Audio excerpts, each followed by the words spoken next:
Hi friends, welcome to my channel Agiripalli రుచులండి. అందరు ఎలా ఉన్నారండి? నేనైతే చాలా బాగున్నాను.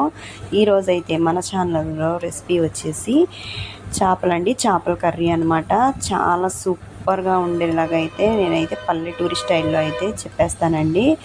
మీకైతే ఈ స్టైల్ అయితే నచ్చినట్టయితే ఒక్కసారి అయితే చూడండి ఫ్రెండ్స్. చూసి మీరే ఇలా చేసుకుంటే సూపర్గా అంటే సూపర్గా కుదిరిద్దండి.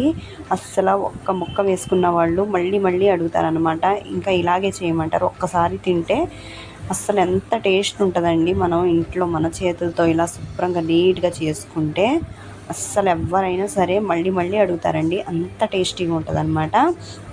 ఒక్కసారి అయితే నా స్టైల్లో అయితే మీకైతే నేనైతే ఎక్స్ప్లెయిన్ చేసేస్తాను ఫ్రెండ్స్.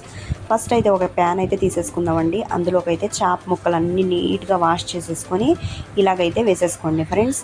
అలాగే ఇంకా ఒక ఉల్లిపాయ అయితే ఇలాగైతే కట్ చేసుకొని వేసేసుకోండి ఫ్రెండ్స్. అలాగే 4 పచ్చిమిర్చీల దాకా అయితే ఇలాగైతే నిలువుగా కోసుకొని వేసుకోండి. అలాగే కొద్దిగా కొత్తిమీర కూడా వేసేసుకోండి ఫ్రెండ్స్. ఇదైతే స్మెల్ అయితే సూపర్గా ఉంటుంది అనమాట. నెక్స్ట్ వచ్చేసి కారం అండి. కారం అయితే ఘాటుగా ఉండాలి కాబట్టి నీసు వాసన రాకుండా ఉండడానికైతే నీసు కర్రీలో ఒక ఘాట్ అనేది ఎక్కువ ఉండాలండి. అందుకని 4 టేబుల్ స్పూన్ల దాకా అయితే నేనైతే కారం వేసేసుకున్నాను. నెక్స్ట్ వచ్చేసి 1 టేబుల్ స్పూన్ దాకా అయితే పసుపు వేసుకున్నాను. అలాగే 2 టేబుల్ స్పూన్ దాకా అయితే సాల్ట్ అయితే యాడ్ చేసేసుకున్నాను. నెక్స్ట్ వచ్చేసి ఇంకా ఆయిల్ అయితే ఒక 4 టేబుల్ స్పూన్ల దాకా అయితే వేసేసుకోండి. నెక్స్ట్ అయితే మసాలా అండి. ఈ మసాలా వచ్చేసి లవంగ, చెక్క, ధనియాలు, కొబ్బరి, అల్లం, వెల్లుల్లి అన్నమాట. ఇవన్నీ కలిపి పేస్ట్ అయితే చేశానండి. ఈ పేస్ట్ వేసుకుంటే సూపర్ అంటే దీంతోనే టేస్ట్ అనేది ఇంక్రీజ్ అవుతుంది అనమాట. సూపర్ ఉంటుందండి. ఇలాగైతే వేసేసుకోండి ఫ్రెండ్స్. ఇలా వేసేసుకున్న తర్వాత ప్రతి ముక్కకి మసాలా అంతా తగిలేలాగా అయితే మంచిగా కలుపుకోవాలన్నమాట. ఇంకా ఇలాగైతే ఒకసారి అయితే కలిపేసుకోండి ఫ్రెండ్స్. మంచిగా ముక్కలకన్నిటికీ కూడాను మసాలా అనేది పర్ఫెక్ట్గా తగలాలండి. అప్పుడే ప్రతి ముక్క కూడా సూపర్ టేస్టీగా కుదిరిద్ది అనమాట. ఓకేనా ఫ్రెండ్స్? ఇంకా ఇలాగైతే మొత్తం కలిపేసుకున్న తర్వాత అయితే ఇందులోకి అయితే వాటర్ అయితే యాడ్ చేసుకుందాం ఫ్రెండ్స్. వాటర్ అయితే ఎక్కువ ఏం పట్టవండి.